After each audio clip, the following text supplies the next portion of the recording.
હવે RT 2026-27 related ઘણા પેરેન્ટ્સને એટલું કન્ફ્યુઝન છે કે જેને એડમિશન મળેલું છે એ પણ કન્ફ્યુઝ છે અને જેને નથી મળ્યું એ પણ કન્ફ્યુઝ છે. તો કન્ફ્યુઝન એ રીતે કે જેને 4 મે 2026ના રોજ જેને પ્રથમ રાઉન્ડમાં એડમિશન મળેલું છે એ લોકો કહે છે કે અમને આ સારા પસંદ નથી, અમને જે એડમિશન મળેલું છે એ સ્કૂલ અમને પસંદ નથી, અમને દૂર પડે છે, અહીંયા સ્કૂલમાં સારું ભણાવતા નથી, એમ છે ને આવું બધું કરે છે, તો અમારે બીજી સારા પસંદ કરવી છે.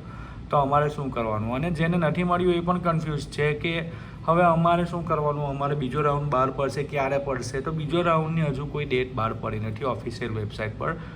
જેવી વેબસાઇટ પર ડેટ બહાર પડશે તો હું જણાવીશ.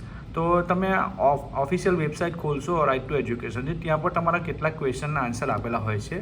તો અત્યારે જે ક્વેશ્ચન છે એ તમને કહેલો એનો આન્સર પણ અહીંયા લખેલો જ છે કે આરટી પ્રવેશના પ્રથમ રાઉન્ડના અંતે અને બીજા રાઉન્ડ પહેલાં શાળાઓની પસંદગીમાં ફેરફાર કરી શકાશે?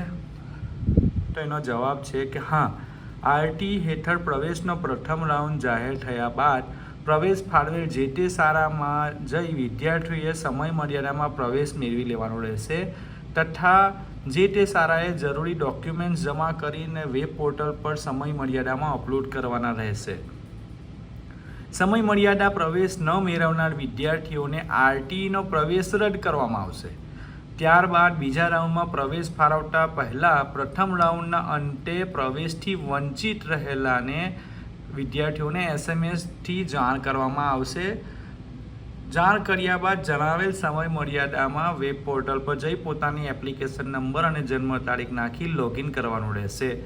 ખાલી જગ્યાવાળી ઉપલબ્ધ શાળાઓ પૈકી પોતાની પસંદગી મુજબની શાળાઓની પુનઃ પસંદગી કરી શકશો. જો એસએમએસ ના મળે તો પણ પ્રથમ રાઉન્ડ બાદ વેબ પોર્ટલ પર જઈને આપ શાળાની પસંદગી જણાવેલ સમયગાળા દરમિયાન ફેરફાર કરી શકશો.